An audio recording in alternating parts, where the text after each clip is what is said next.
Mesdames, mesdemoiselles, messieurs, fidèles auditeurs et fidèles téléspectateurs de la chaîne catholique du diocèse de Bujumbura, bonjour et surtout bienvenue à cette émission. C'est une émission qui s'occupe spécialement du développement.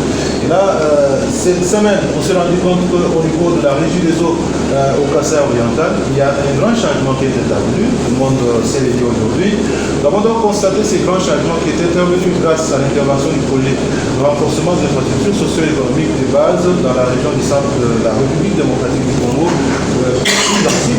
et grâce aussi au financement de la Banque africaine de développement. Mais il faut aussi signaler qu'il y a aussi une autre partie qui est financée par la KfW. Tout ça, ce sont en fait deux éléments que nous allons bien sûr évoquer dans le cadre de l'émission aujourd'hui. Donc la régie des eaux qui est devenue cette régie des eaux qui a changé complètement d'image, qui est revêtue de sa plus belle robe. Alors pour en parler, effectivement, nous allons bien sûr recevoir, en fait nous sommes dérangés, nous sommes déplacés, et en ce moment où nous parlons, vous allez certainement entendre qu'il y a le moteur qui tourne quelque part. Nous sommes à la régie des eaux, nous sommes sur terrain pratiquement, pour pouvoir échanger avec le directeur de la régie des eaux, qui est avec nous, qui a bien accepté de nous accorder son temps pour que nous puissions échanger avec lui, et aider surtout la population à comprendre ce qui est en train d'être fait ici par le chef de l'État, Félix Antoine Tshisekedi Tshilombo. Parce que dans le temps, beaucoup de gens disaient que le chef de l'État, Félix Antoine Tshisekedi, n'a pas fait grand-chose depuis qu'il est au pouvoir pour la population du Kasaï oriental, et plus particulièrement celle de la ville de Bujumbura. Ben, aujourd'hui, on peut quand même dire que quelque chose a été fait. Et donc, ce qui a été fait, c'est ce que nous allons découvrir avec vous. Et puis, on va aussi parler aussi du fonctionnement même de la régie des eaux actuellement avec ces changements que nous avons constatés. Comment ça se passe, et surtout ça avec le directeur qui est avec nous ici. Monsieur le directeur, bonjour.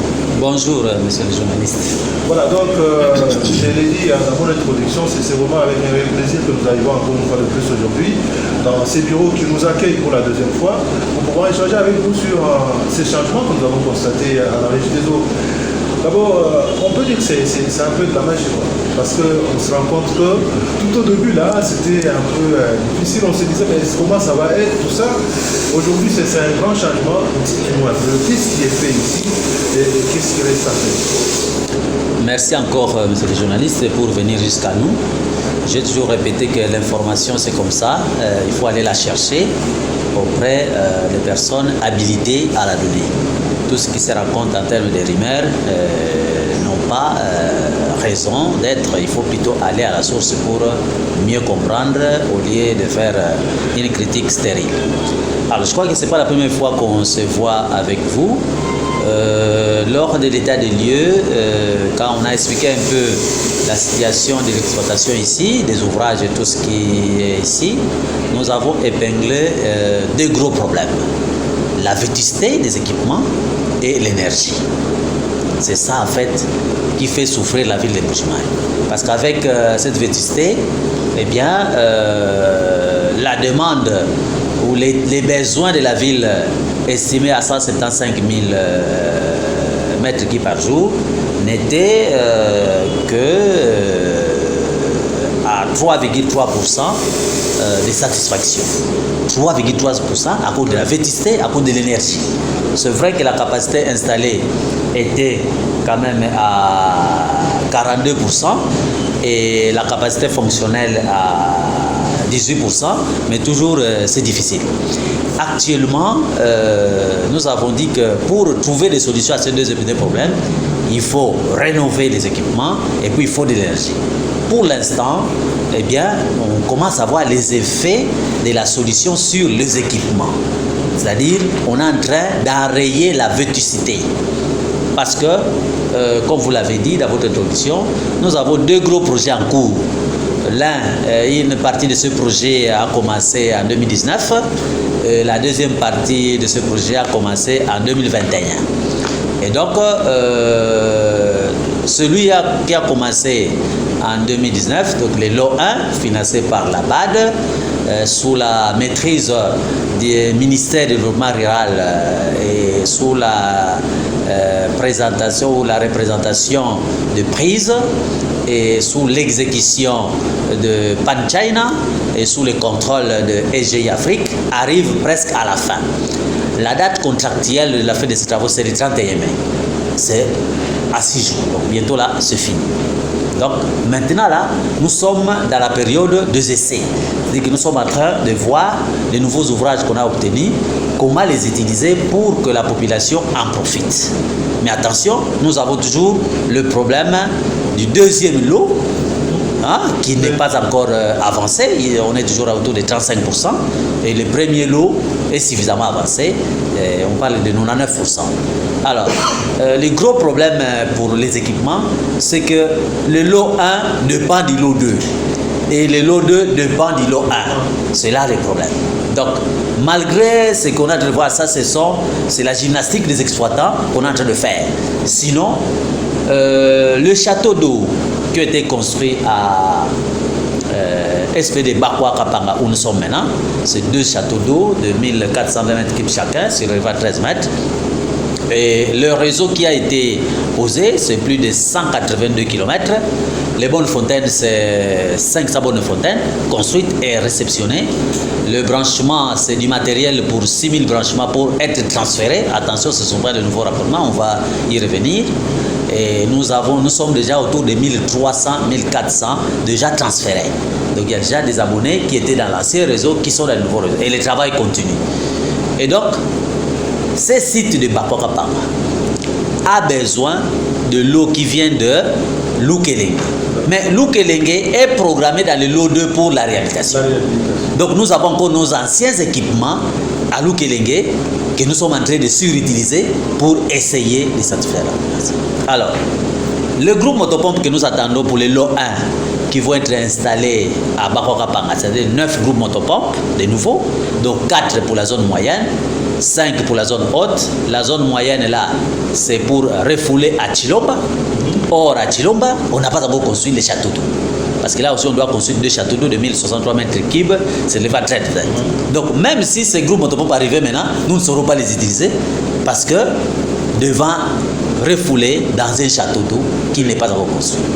Et la zone haute, avec les 5 groupes motopompes qu'on attend, non seulement que la conduite qui doit amener l'eau à Maréchal n'est pas encore posée parce que c'est prévu par le lot 2, mais aussi le bout, c'est-à-dire le réservoir de 1063 mètres cubes qu'on attend à Chilomba n'est pas encore, à Maréchal n'est pas encore construit. Le réservoir circulaire 500 mètres cubes qui est là n'est pas encore réhabilité. Voilà en fait l'handicap que nous avons sur l'exploitation parfaite de ces équipements qui sont neufs. Néanmoins, en tant qu'exploitant, nous sommes en train de voir comment utiliser quand même les châteaux. C'est-à-dire que nous voyons comment agencer cette production qui est encore faible et que le château d'eau en bénéficie. Comme je l'ai dit, nous sommes dans la période d'essai, donc nous tentons des mécanismes. C'est-à-dire que nous combinons un peu ceci et cela, nous voyons le résultat, et ainsi de suite, jusqu'à ce que la population soit satisfaite. Sinon, hier déjà, c'était le grand jour parce que nous avons vu comment remplir avant le château d'eau. Oui. Et comme nous avons maintenant aussi le réservoir circulaire qui venait d'être réhabilité, donc en fait ici nous avons 1420 x 2 plus 1600. Nous avons maintenant 4440 mètres cubes de réserve ici à Bakwa Kapanga. C'est déjà beaucoup parce que pendant tous les travaux, on n'avait plus que 1600. Oui. Donc maintenant, nous sommes passés de 1600 à 4440 de capacité de stockage à Bakwa Kapanga.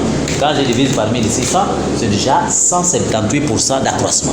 Donc ça, ce n'est pas un fait anodin, ça doit nécessairement se sentir vers la population. Et nous refoulons, dans la zone basse, nous avons déjà entrepris d'isoler l'ancien réseau. Donc nous avons déjà coupé l'ancien réseau pour n'envoyer l'eau que dans les nouveaux réseaux. Et la zone moyenne aussi, il y a des parties qui dépendent de Bakwa Kapanga. Nous sommes en train de couper petit à petit. Donc bientôt là, tous ceux qui sont dans la zone d'influence de Bakwa Kapanga, je vais définir quelle commune, eh bien, ils vont sentir que l'ancien réseau ne va plus rien donner. Il n'y a que le nouveau réseau. Alors, qu'ils soient calmes parce que toutes les 500 bonnes fontaines construites, nous avons déjà réceptionné. Donc nous sommes en train d'installer les fontainiers à qui on fait signer des conventions pour faire le travail. Et nous en appelons à la vigilance de la population pour que ces fontainiers-là ne s'érigent pas en bourreaux contre la population. Parce que nous, jusque-là, nous vendons l'eau. C'est très important parce que déjà à ce niveau, il y a des problèmes. Justement, donc ça... Des fontainiers, là. Oui, ça c'est la population. C'est dans la population, il faut quand même une éducation civique. La réseau n'est pas là pour faire les éducations civiques. Je crois que souvent on dit en cette matière-là, la société civile, la presse, c'est à ces amis-là. Et puis les pouvoirs publics, c'est eux qui doivent éduquer la population. Parce que si nous, qui avons la tâche de distribuer l'eau, nous commençons encore à rentrer dans ce domaine, c'est compliqué. Ça va être compliqué. Mais sinon, nous sommes en train d'y aller. Voilà, au début de cet entretien, vous avez vu mon adjoint venir me faire un rapport sur un fontainier qui déjà manipule tout. Mais on va carrément le faire arrêter et on lui arrache la bonne fontaine. C'est clair. Donc c'est tout ce qu'on veut faire. Alors si on le fait arrêter et que là-bas où il est arrêté, on le libère, ce n'est plus notre cause. Mais au moins, oui, il ne viendra plus s'amuser sur nos installations. Voilà, en fait, donc nous sommes en train de transférer. Les bonnes fontaines, on a des gestionnaires de fontaines qui sont en train de signer les conventions petit à petit. Mais le branchement particulier, parce que vous avez posé aussi cette question, les branchements particuliers sont transférés sans payer un rond à ceux-là qui font ça. Donc ce sont des gens qui avaient déjà le robinet dans les... Bien sûr. Donc il faut d'abord avoir un robinet, donc un abonnement, et être plus ou moins en règle avec la régie des eaux. Et à ce moment-là, comment on procède? Mais non. Pour retrouver ces branchements. Parce qu'en fait, il y a des gens qui en avaient, mais quand on est passé pour pouvoir contrôler et replacer, en tout cas, ils se sont retrouvés sans robinet. Non. C'est-à-dire qu'il y avait quelques conditions. La première condition, c'est d'être en service. C'est-à-dire que pendant qu'on est en train de faire les travaux, il fallait être en service. Quand nous avons donné la liste, c'est-à-dire qu'on a donné la liste au 4e trimestre de 2022, qu'on a donné la liste. Donc il fallait être en service.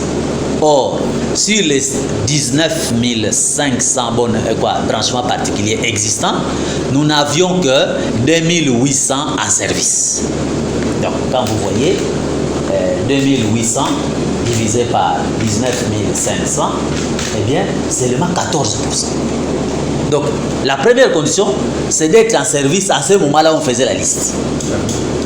La deuxième condition, c'est de venir solliciter la réouverture pour ceux qui ne sont pas en service et qui aspirent à ça. Et quand vous venez chercher la réouverture, nous en profitons pour recouvrer vos dettes. Parce que vous n'êtes plus en service suivant plusieurs causes. Vous pouvez ne plus être en service à cause de impayés, parce que vous avez pris l'habitude de consommer l'eau sans payer et vous voulez que la réseau continue à vous servir. Deuxième cause, c'est les cas de manque d'eau, donc vous vous êtes retrouvé dans un coin où la réseau n'atteint plus. Troisième cause, ce sont les érosions. Les érosions ont emporté les conduites. Quatrième cause, c'est des vandalismes, c'est-à-dire que les gens ont volé les tuyaux et on n'a pas pu remplacer. Mais pour la deuxième cause, c'est-à-dire que quand vous n'avez que les impayés, vous venez à la régie des eaux, vous voyez les responsables commerciaux, ils tirent votre extrait. Ouais. Ah non, vous nous devez 1 600 000. Nous pêchons ma compte. Si vous êtes prêt à payer, vous payez et puis on vous met sur la liste. Tout comme vous pouvez aussi payer peut-être une partie. Mais oui, il faut qu'on voit votre volonté parce que écoutez, vous êtes resté sans eau alors que l'eau arrivait parce que vous ne voulez pas payer. Vous estimez que ce service est insuffisant. Maintenant, quelle est la confiance que la juge va avoir pour vous reprendre comme ça? Même si vous venez nous miroiter des promesses. Oui. Mais vous nous avez déjà donné la preuve de mauvaise foi. C'est comme un bailleur. Vous êtes dans sa maison, vous ne payez pas 12 mois, 13 mois. Et puis, il améliore sa maison, il repeint, il dit non, maintenant que vous avez repeint, je suis prêt à payer. Mais non, il risque de vous faire sortir. Parce que, vous voyez, avec l'eau qui arrive presque tous les jours, dans certains points où nous vivons, donc les gens sont très contents et les gens se disent maintenant il faut avoir l'eau. Ok. Et quelqu'un qui vient comme ça pour la première fois, il n'en avait jamais eu, comment il va procéder? Justement, donc laissez-moi terminer d'abord avec cette histoire. En fait, les transferts continuent. Oui. C'est vrai que pour Pan China, les travaux s'arrêtent les 31. Dès que ça s'arrête, nous allons signer ce qu'on appelle la réception provisoire. Nous allons recevoir tous les équipements. Donc maintenant, on a reçu les bonnes fontaines, mais tout n'est pas encore reçu. Donc il y a une procédure administrative pour que le projet nous donne, nous l'exploitant, des investissements. Et après avoir signé cette réception, il y aura une période d'1 année où l'entreprise sera quelque part pour observer s'il y a des imperfections pour améliorer. Mais pendant cette période déjà, nous aurons l'autorisation de continuer à transférer les abonnés. Donc même si les projets se terminent le 31, officiellement, Panchan va laisser une équipe restreinte pour voir s'il y a des imperfections dans le corps du projet. Mais le transfert de branchement va être continué par la régie des eaux. Parce que nous allons recevoir du matériel pour 6000 branchements particuliers et le projet ne prévoit que 2000 que l'entreprise devrait faire. Et sur les 2000, ils approchent les 1400. Donc nous aurons encore du matériel pour continuer le travail. Alors ça c'est la première étape pour ces gens-là. Mais maintenant pour ceux, à supposer qu'on termine tous les matériels, les 6000 c'est fini. Et nous avons encore des demandes. Justement, on revient encore au recouvrement. Cet argent-là qu'ils ont gardé pendant des années, qu'ils vont commencer à payer. Mais ça va nous servir pour acheter du matériel et continuer l'opération. Alors maintenant, il y a d'autres qui, eux, n'ont jamais eu de raccordement, mais qui voient passer la conduite, oui, en ce moment-là, toujours après la réception provisoire, ils peuvent venir faire leur demande, c'est-à-dire qu'ils préparent les dossiers administratifs, la preuve que c'est leur parcelle, donc il faut un document parcellaire, l'extrait cadastral, l'autorisation de l'urbanisme, des services compétents de la mairie, et puis ils viennent payer les frais d'ouverture de dossier chez nous.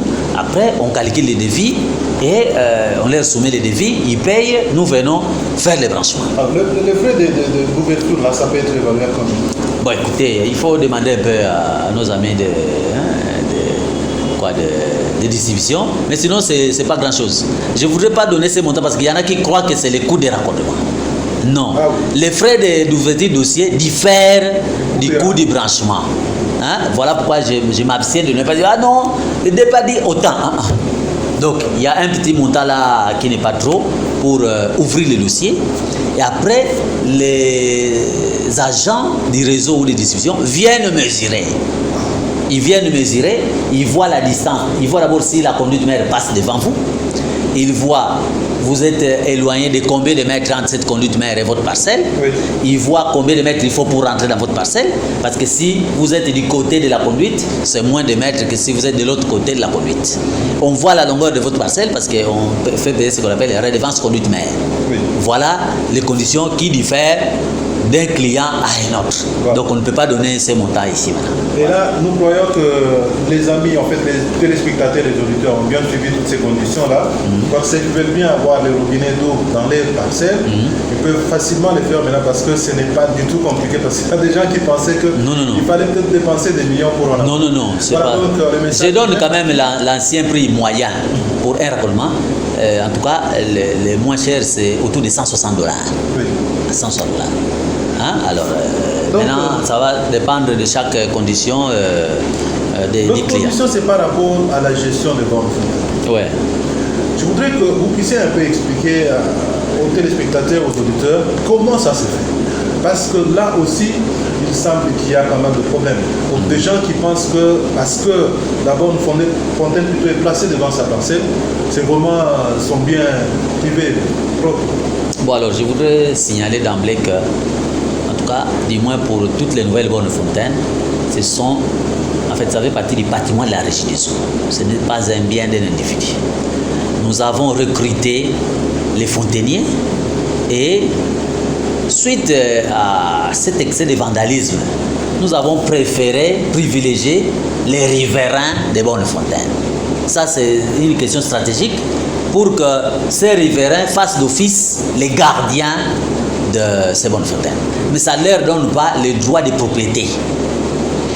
Donc, si on a placé la borne fontaine devant votre parcelle, on demande d'abord à la base, est-ce qu'il y a quelqu'un qui peut gérer, qui remplit les conditions, qui savoir lire et écrire, tout ça fait quand même les calculs parce qu'il y aura des index à prendre. Et si dans la parcelle, juste en face, il n'y a pas, on voit dans la rue. C'est mieux parce que au moins nous participons à l'appropriation du patrimoine à la population. Hein? Mais on ne donne pas les droits de propriété. C'est juste une question sécuritaire. Parce que si sur une avenue, tous les fontainiers, personne n'est lié à l'avenue ou au quartier, il y a risque que oui, viennent faire le vandalisme. Voilà pourquoi. C'est ce que nous vivons déjà. Justement. Par exemple, donc, beaucoup de robinets qui étaient placés, même de compteurs placés dans oui, la parcelle. Qui sont en train de voler. On a volé. Tout à fait. Donc, là, je crois qu'on aura un message tout spécial. Justement. Donc, nous regrettons quand même parce que, écoutez, Mbujima est resté longtemps dans une précarité d'énergie. Et maintenant qu'une partie de la solution est en train de trouver, je ne comprends pas comment des membres de cette population peuvent se mettre maintenant à détruire le patrimoine. C'est beaucoup d'argent. De l'argent est parti chercher à la Banque africaine de l'Ouest. C'est un prêt. Donc l'État congolais doit rembourser. Et donc je pense que, comme je l'ai dit, la société civile, la presse, tous ceux qui ont foi à cette œuvre doivent nous aider à faire prendre conscience à cette population que ces patrimoines doivent être protégés parce que c'est ces patrimoines qui les aident à avoir de l'eau. Donc vraiment, nous félicitons les bourgmestres de Dibindi qui déjà est en train de monter des stratégies pour nous aider à sécuriser. Vraiment, il a responsable les chefs d'avenir et tout. D'ailleurs, le premier malfrat qu'on a arrêté, c'est son équipe qui l'a arrêté. Nous, on nous a seulement appelé. Là, nous saluons vraiment le bourgmestre de En tout cas, je ne l'ai pas encore vu, mes mères l'ont vu, mais je profite de cette tribune pour le féliciter. C'est comme ça qu'on doit se comporter. Hein, parce qu'en fait, on a toujours dit, l'État c'est moi, l'État c'est lui, l'État c'est tout le monde. Il ne faut pas attendre qu'un ministre là-bas vienne sécuriser une bonne fontaine qui est à Dibindi. Non, c'est d'abord la population de cette avenue qui bénéficie de cet ouvrage. Et enfin, les chefs de quartier, les chefs d'avenue, les bourgmestres, la mairie, ainsi, enfin on remonte. Je crois que ça c'est une bonne action. Nous espérons que les autres responsables des communes, oui, vont se mettre dans la lance pour protéger les patrimoines. Hein, parce que ces patrimoines aident la population. Et vous savez que la population, on recourt à elle à tout point de vue. Ok. Alors, il y avait un problème que vous avez soulevé. Vous avez dit que le premier lot de pain, le deuxième lot de pain, le premier, est-ce que vous ne trouvez pas que ce retard que le deuxième lot est en train de connaître pourra peut-être vous empêcher de donner à la population comme vous le souhaitez de l'eau? En tout cas, ce retard ne peut pas nous empêcher. Déjà, maintenant, nous en souffrons. Mais je vous ai dit qu'en exploitant, en vieux exploitant, nous sommes en train de voir pour atténuer les conséquences fâcheuses de cet écart entre les deux lots. Mais il y a des efforts qui sont en train d'être fournis. Beaucoup de matériel sont en train d'arriver à Lubumbashi pour en faire prendre les rails et arriver à Monédite. Nous prions Dieu que ça marche pour qu'enfin les lots 2 prennent la vitesse des croisières pour rattraper les lots 1. Donc vraiment, nous espérons que ça va marcher, puisque le lot 1 a aussi connu les mêmes difficultés, mais Dieu a fait grâce, finalement, nous sommes quand même arrivés à la fin. Voilà, donc le lot 1 a connu aussi des difficultés, mais finalement, il est arrivé à la fin. L'année de même pour le lot 2, vous tenez vraiment à voir ces lots-là terminés.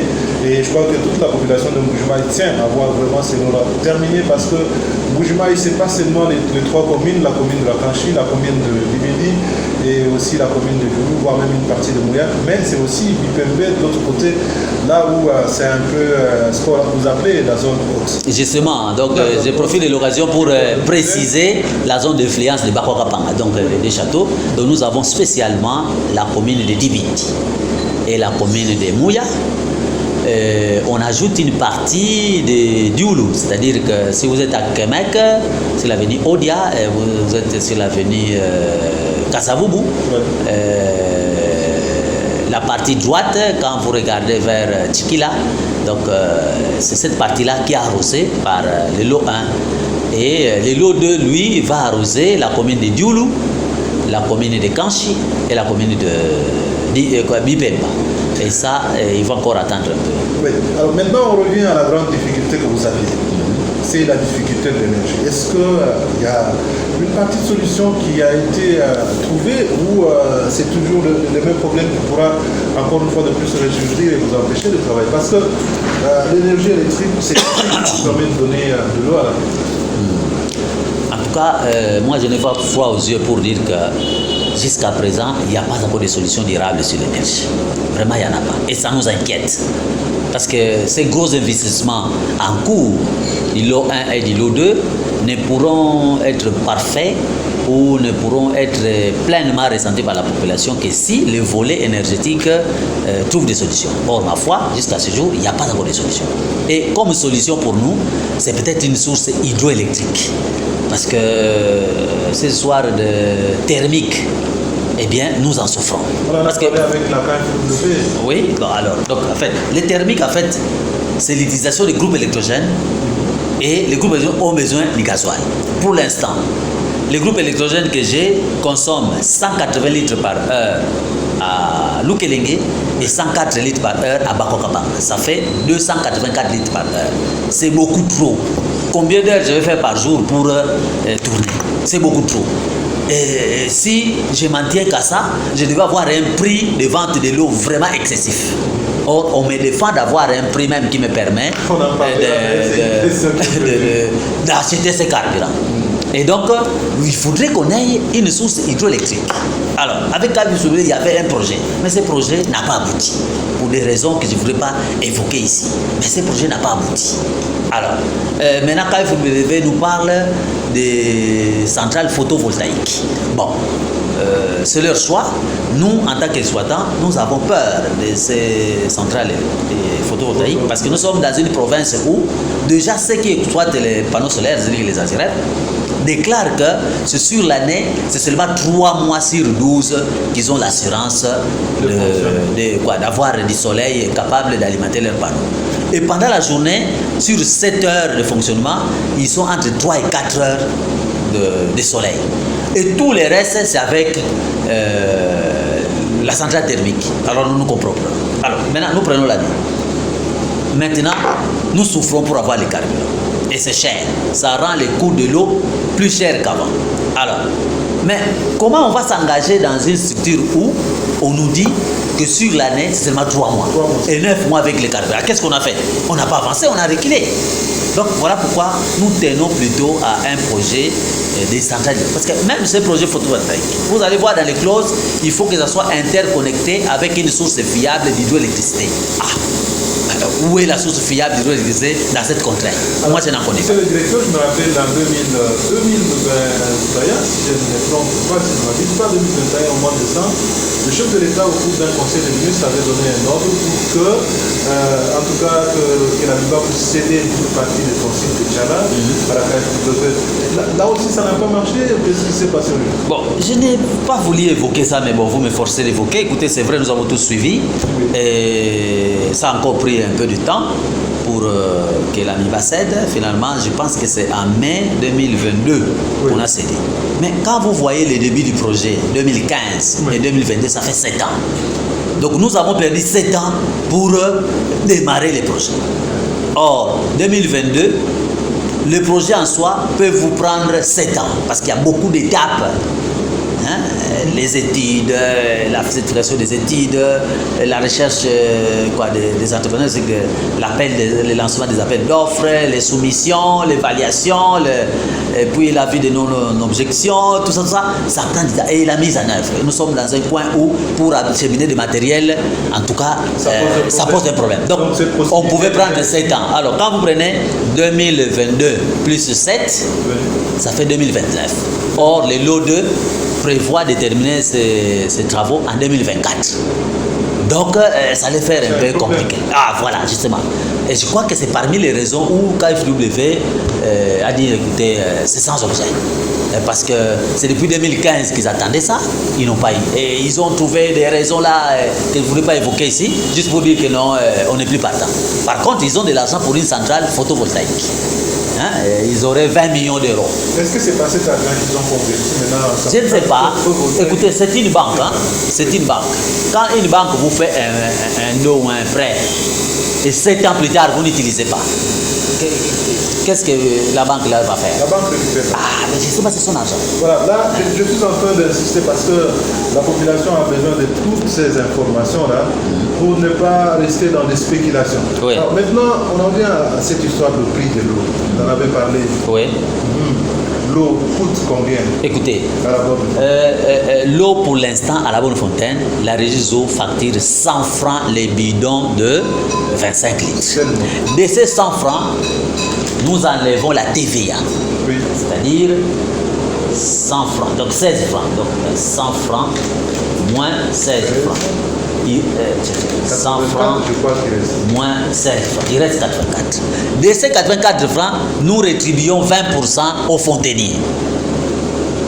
Fois 0,20. Donc 16, 8. Donc il nous reste 67 francs. C'est ce que la régie eau perçoit.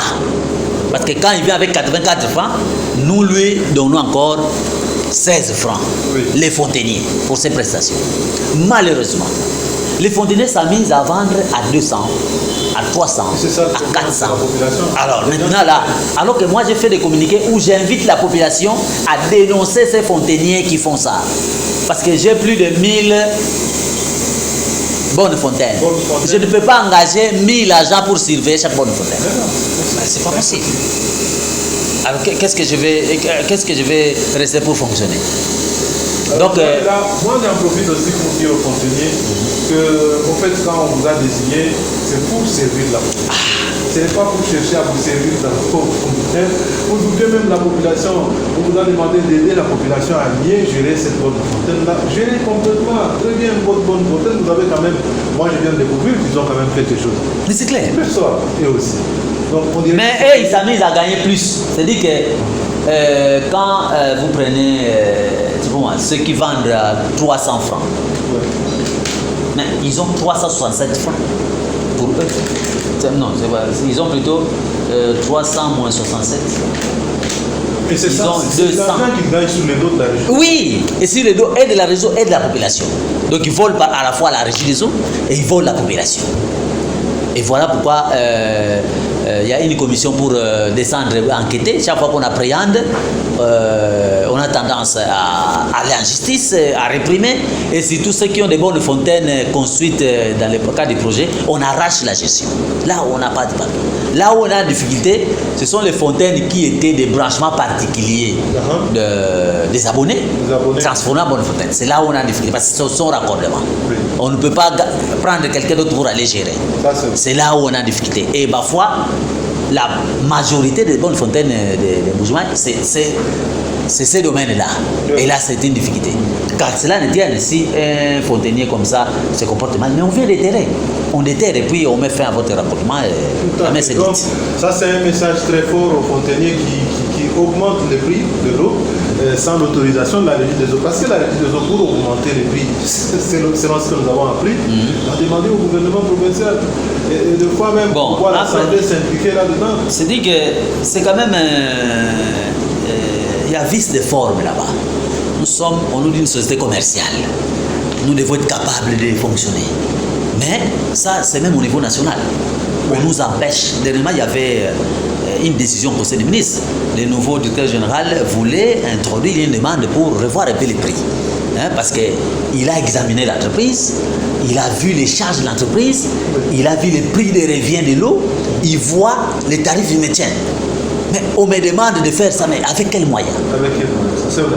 Ah, alors, mais il a proposé, mais le gouvernement national a dit niet. C'est ça le problème. Donc, c'est difficile, mais écoutez, nous sommes obligés de nous soumettre. Mais maintenant, quand on nous demande de parfaire notre service, qu'on ne pleure pas si nous ne sommes pas capables de faire comme il faut les services. Tout à fait. Voilà.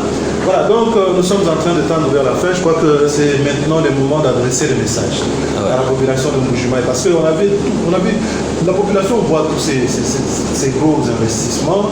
La population s'est fait déjà l'idée que ça va être toujours très facile.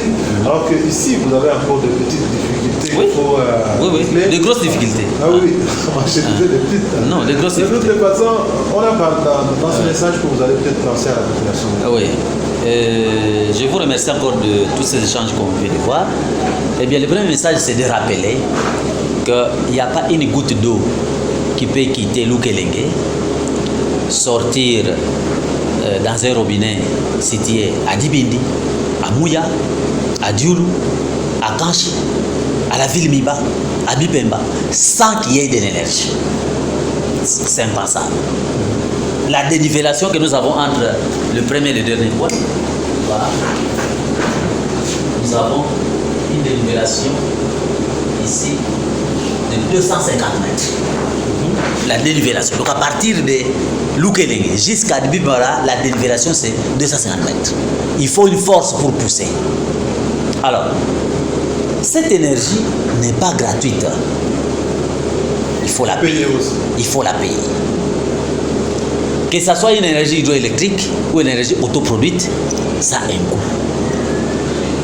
Et la même goutte d'eau ne peut pas quitter Loukelenge sans les équipements électromécaniques.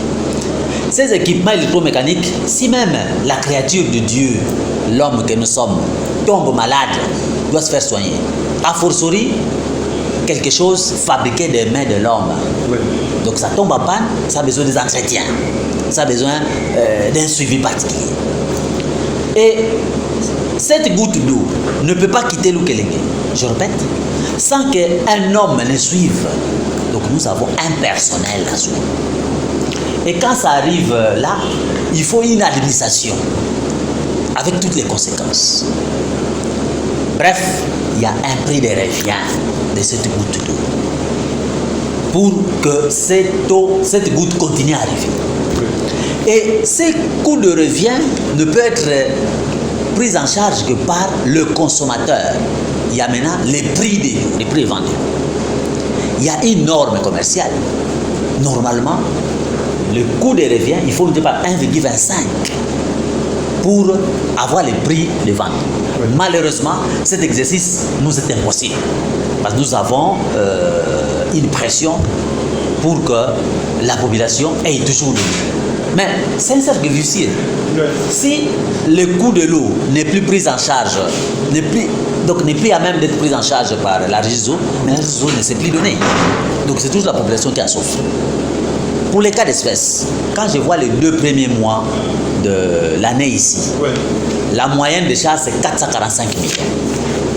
Les carburants consommés par mois m'ont coûté 178 millions de francs congolais. Les salaires moyens c'est 116 millions. Les autres charges complètes. Les recettes c'est 170 millions. Alors vous voyez? Donc, même si je prenais tout l'argent pour acheter les carburants, je n'arrive pas à couvrir les besoins de carburant. Et là, les travailleurs n'auront rien. Voilà. Voilà en fait la complication dans laquelle nous travaillons. Dieu merci, son excellence le chef de l'État nous soutient depuis 2021 à l'avènement de son premier voyage ici. Nous avons reçu 200 mètres cubes pour calmer un peu la tension. Et depuis lors, à travers la Fondation Kadima, nous avons 20 000, donc on nous assiste un peu. Parce que sinon, ce serait impossible. Mais, je dois dire que exploiter un système comme ça, il n'y a pas que les gasoils. Même ces groupes qui font du bruit là-bas. Oui. Ce matin, j'ai sorti 3 520 000 francs pour l'entretien d'un des 4 groupes qui se trouvent à Loukelenge. Juste pour les huiles. Ça, c'est un livre. Juste pour les huiles. Et ça, c'est après 250 heures. Toutes les 250 heures, il faut remplacer les huiles, remplacer les filtres. Je vous donne que le coût des huiles que j'ai décaissé ce matin, 3 520 000 francs pour 160. Parce que l'huile là-bas est spéciale, c'est les 2 huiles de 700. Allez chez les fournisseurs, vous verrez que les bidons, c'est 110 000 francs. Et c'est ça. Donc, ça signifie que nous voulons la bonne foi de nos abonnés pour au moins payer régulièrement la facture. Et nous voulons la bonne foi des fontainiers pour reporter tout ce qui... Parce qu'il y en a qui trichent encore sur les quantités. Déjà, ils nous volent sur le coût de vente, oui. Mais ils trichent encore sur les quantités. Donc, le compteur a marqué 20 mètres cubes, lui, il tripote pour nous. Non, ça n'a consommé que 5 mètres cubes. Voilà les problèmes devant lesquels nous sommes. Donc, ceux qui ont des raccordements privés, qui payent régulièrement leurs factures pour s'assurer à continuer le service. Que les fontainiers aussi soient coopératifs pour nous rendre ce qu'ils ont vendu, parce qu'après tout, nous les rétribuons, mais aussi qu'ils ne volent pas la population. Oui. Hein? Mais c'est quoi ça? On a pitié de vous pour vous prendre, parce que nous avons eu beaucoup de demandes. On a pris quelques-uns. Et vous venez là-bas, vous devenez patron, vous commencez même à menacer. La population, les gens qui viennent acheter, surtout les mamans. Vous vous rendez compte? Ce sont les mamans. Hein? Donc c'est vraiment drôle. Donc en fait, ça c'est le premier message sur la prise de responsabilité de la population des abonnés, sur le paiement régulier des factures. Mais le deuxième message, c'est la protection du patrimoine. Écoutez, moi je suis passé ici en 1990. J'étais jeune homme, ingénieur pied d'œuvre à Kolé, dans les Sangourou. J'ai fait le travail là-bas, c'est moi qui ai construit les centres là. En juillet, j'ai collé dans les Sangourou. J'étais là. 1990, oui, 90, 91, 92, j'étais là, c'est moi. Et en juillet, ici, je suis reparti, devenu directeur provincial, j'ai fait la tournée de tous les centres. J'ai atterri là-bas. Récit comme un prince avec les mandalas là comme un politicien. Hein? Et pourquoi? Ils se sont rappelés du travail que je fais. Oui. Et ce travail que je trouvais encore en train de servir la population. Parce que cette station existe encore. Bien sûr, 30 ans après, ça fonctionne. Renforcer encore. Non, la population. Donc, on a mis un système tel qu'on était parti au-delà des besoins. Oui. Donc, ça convient encore. D'ailleurs, il n'y a qu'un forage qui fonctionne sur 4. Mais la population est satisfaite. Donc, alors, voilà. Si moi qui ai fait, je suis parti. 30 ans après, je reviens, je suis flatté de retrouver ce que je fais jeune homme. Oui. Jeune homme sans vraiment beaucoup de... J'étais même célibataire. Voilà. C'est ça. Quelle joie que de vouloir que ce que nous faisons maintenant, que nos fils, nos petits-enfants en profitent. Et c'est la population qui doit protéger. Parce que ça ne bénéficie pas au directeur provincial, ni à un agent ici, mais à la population. Donc la population doit participer pour protéger ses patrimoines. Ces patrimoines n'ont pas de couleur politique. C'est pour la population. Donc il faut protéger parce que c'est ce qui vous permet d'avoir de l'eau régulièrement. Et même les générations futures, ils en profiteront. Le réservoir qu'on a détruit ici, l'ancien qui était presque fissuré, oui. Mais ça datait de 1964. Et là, nous n'étions même pas encore en voilà. Et maintenant, nous avons construit un nouveau. Nous voulons aussi qu'il fasse 60 ans, 120 ans.